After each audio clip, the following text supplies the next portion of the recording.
einmal die Augen zumachen, tief durchschnaufen und fest an einen Wunsch denken.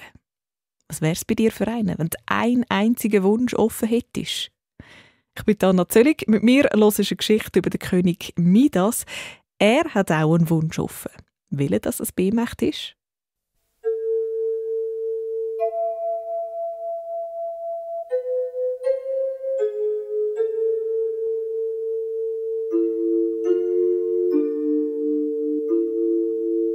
Im alten Griechenland hat es einen Haufen verschiedene Götter gegeben. Einer davon hat Dionysos geheissen. Der Dionysos war ein fröhlicher Gott. Er hat am liebsten den ganzen Tag gesungen und gefestet und feinen Wein getrunken.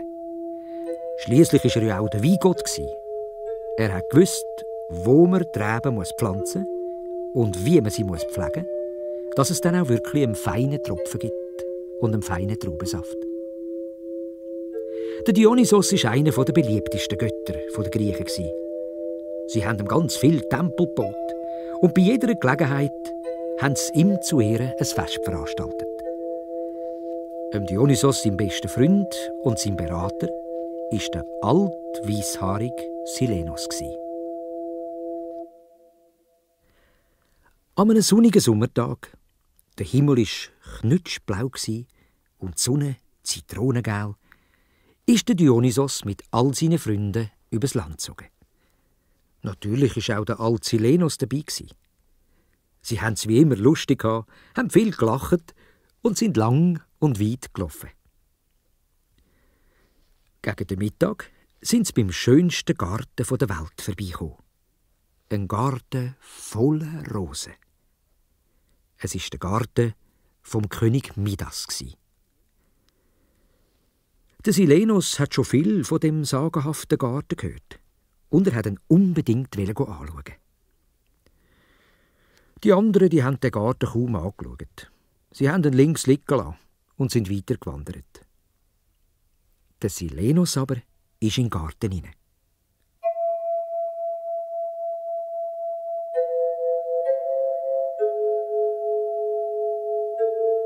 Er ist lang drin herumgelaufen und hat die Rosenpracht bewundert. Es hat keine anderen Blumen in dem Garten gehabt, nur Rosen. Rosenbeet, Rosensträucher, Rosenbüsche und Rosenbäume. Die ganze Luft war voll mit einem feinen, süßen Rosenduft. Silenos ist es gerade ein bisschen trümmelig geworden. Er ist unter einem gelben Rosenstrauch gesessen und 3 Sekunden später hat er tief und fest geschlafen.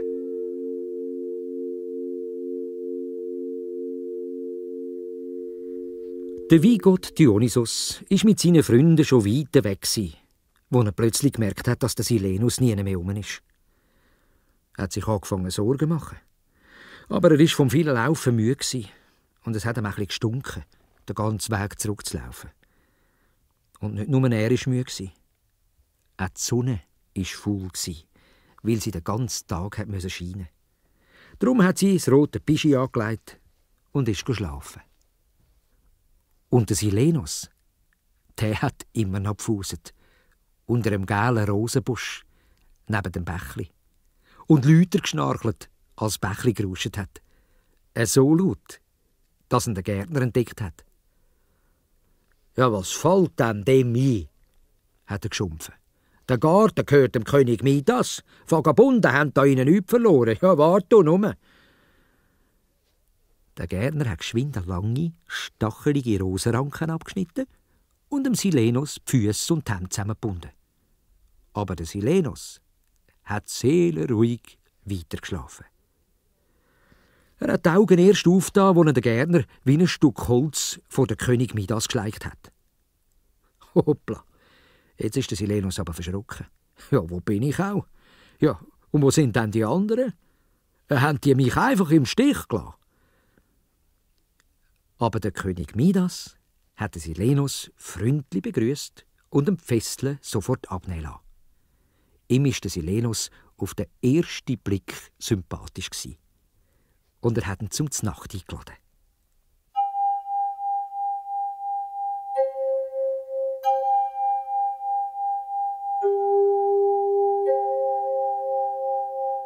fast eine Woche lang ist der Silenos im Palast beim König Midas geblieben. Und man hat die beiden Tag ein, Tag aus stundenlang gesehen im Garten zwischen den Rosen spazieren und plaudern. Der König Midas war steinreich und er wäre gern noch reicher gewesen. Aber gespässig.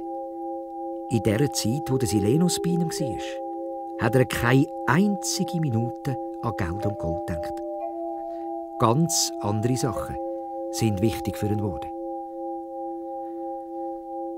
Der König Midas hat viel gelernt vom alten, weisen Silenos.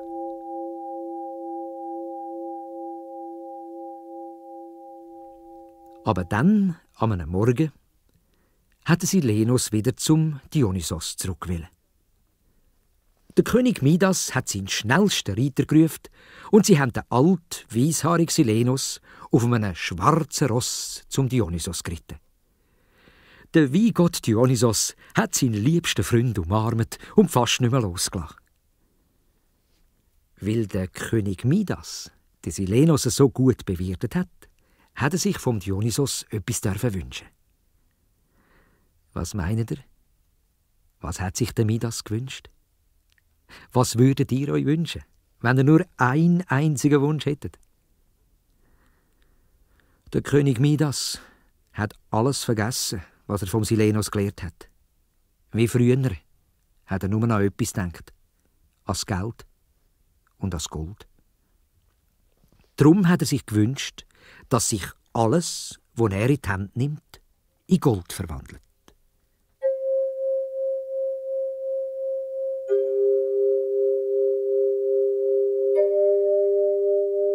Dem Dionysos hat der Wunsch gar nicht gefallen. Aber versprochen ist versprochen.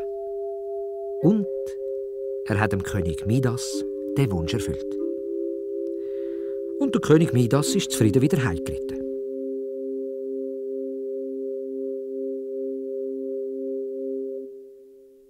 Aber schon auf dem Heimweg hat es ihm keine Ruhe gelassen. Er wollte ausprobieren, ob das mit dem Wunsch auch wirklich klappt. Also hat er einen Zweig von einem Baum abgebrochen. Und wutsch! Schon war der Zweig aus purem Gold. Der König Midas ist ab dem Ross gestiegen und hat ein paar Steine aufgelesen. Hupsla! Schon waren es Goldklümpel und haben in der Sonne gefunkelt. Wo der König Midas wieder die Hei in seinem Palast angekommen ist, war er noch steinreicher. Und gleich hat er noch nicht genug gehabt. Alles hat er in Gold verwandeln. Aber dann hat er Hunger bekommen. Kein königlicher Hunger, ein Bärenhunger. Die Köche in der Palastküche haben angefangen zu hantieren. Es hat brutzelt und teigert und fein geschmeckt. Midas ist schon das Wasser im Mund zusammengelaufen. Und endlich war es so weit. Ein Braten mit allem Drum und Dran ist auf den Tisch gekommen. Wie es sich für einen König gehört, hat er schön gewartet, bis alles tipptopp serviert war und alle seine Leute am Tisch gesessen sind. Dann erst hat er einen Bissbraten probieren. Aber hoppla. Ja, gell, ihr wisst es. Klar, kaum hat er den Braten ins Maul nehmen, hat er sich in Gold verwandelt. Gabel nicht, die war schon goldig. Er hat probiert zu trinken, aber oh weh, kein Tröpfchen ist aus dem Becher gekommen, nur flüssiges Gold. Erst jetzt hat es dem König Midas dämmert. Erst jetzt hat er gemerkt, was er sich da Dummes gewünscht hat. Und er ist fast verzweifelt und vor allem fast verdurstet und fast verhungert. Er ist vorausgerannt, auf sein Ross gumpet und schleunigst zum Weingott Dionysos geritten.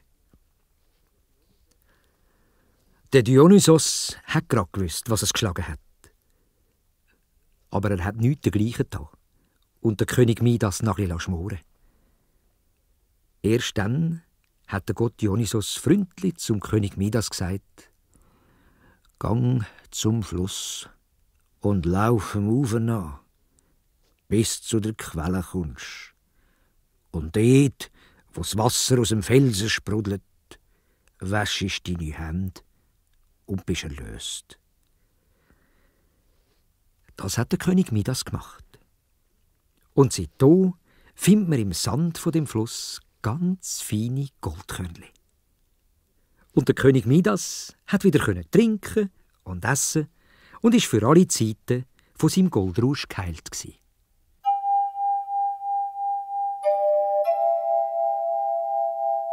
Er hat vorläufig von Gold und Geld nichts mehr wissen. Und ist auch nicht mehr heim in seinem Palast. Er ist in die Wälder leben und auf die Wiese. Und in der prallen Mittagssonne ist er am liebsten in einer schattigen Felsgrotte gesessen und hat dem Hirtengott Pan beim Flötenspielen zugelassen.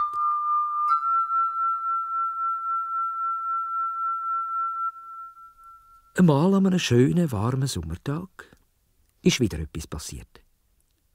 Es hat einen Musikwettbewerb gegeben. Der Hirtengott Pan gegen den Gott Apollon. Schiedsrichter war der Berggott. Zuerst hat der Pan auf seiner Hirtenflöte aus Bambusrohr gespielt. Eine einfache, schöne Melodie.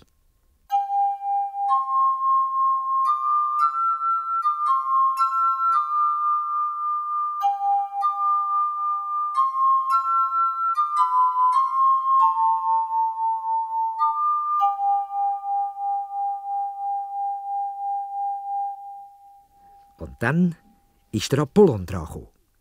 Er ist in einem pompösen Purpurmantel mit einer langen Schleppe und einem Efeukranz auf dem Kopf auftreten und hat auf seiner goldigen Leier himmlisch angefangen zu spielen.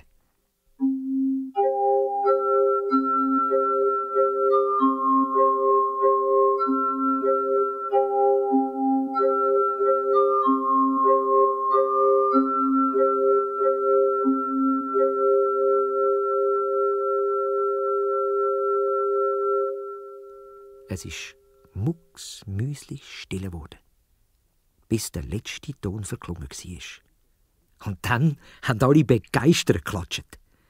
Und der Schiedsrichter hat sich für ihn entschieden, für den Gott Apollon. Das hat aber am König Midas nicht gepasst. Ihm hat die Musik vom Hirtengott Pan 1000-mal besser gefallen. Und er hat angefangen zu protestieren und zu schimpfen, bis der Gott Apollon genug hatte. Er ist zu Midas hin und hat gesagt: «Wenn deine Ohren den Unterschied nicht hören, dann brauchst du auch keine sättige Ohren. Wart du nur!» Und der Apollon hat die Ohren vom König Midas in die Höhe gezogen und gezogen und gezogen, bis sie ausgesehen haben wie Eselsohren. Dann hat ihnen der Apollon noch ein grau-weißes Pelzli verpasst und gesagt: «So, jetzt hast du Ohren, die zu deinem Musikhör passen.» Wo der König Midas an seine Ohren gelangt hat, ist er verschrocken. Wie vom Blitz getroffen ist er zum Waldwehr gerannt und hat ins spiegelklare Wasser geschaut und einen Schrei losgelassen. «Oh, ich habe ja richtige Eselsohren. So kann ich doch nicht umeinander laufen.» Geschwind hat er ein Tuch um seinen Kopf gewickelt und einen Turban gemacht, wo seine Eselsohren versteckt hat. Und ist wieder heimgeritten in seinem Palast. Von da an hat der Midas immer einen Turban getragen. Kein Mensch hat je seine Eselsohren gesehen, ausser sein Coiffeur. Der aber hat das Geheimnis für sich behalten. Ja, so schwer es ihm schlecht gegangen.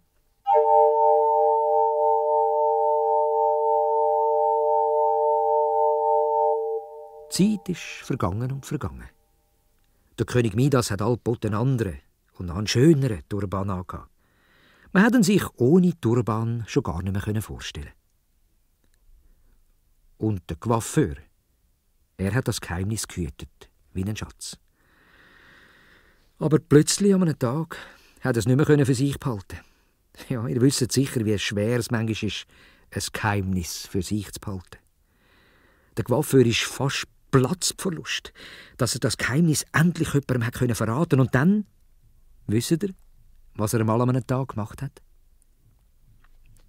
Er ist zum Fluss runtergerannt und hat ein grosses Loch ins Sand gegraben. Ja, und jetzt? Was meint ihr, was hat er echt gemacht? Er hat ins Loch hineingeflüstert. Der König Midas hat Eselsohren. Der König Midas hat Eselsohren. Der König Midas hat Eselsohren. Dann hat er das Loch mit dem Geheimnis drin wieder gut zugebuddelt und ist ganz erleichtert heim.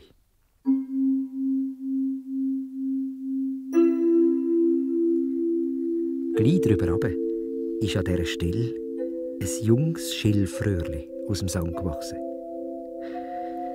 Und wenn es ein bisschen gewindet hat, dann hat das junge Schilfröhrli geflüstert: Der König Midas hat Eselsohren. Der König Midas hat Eselsohren.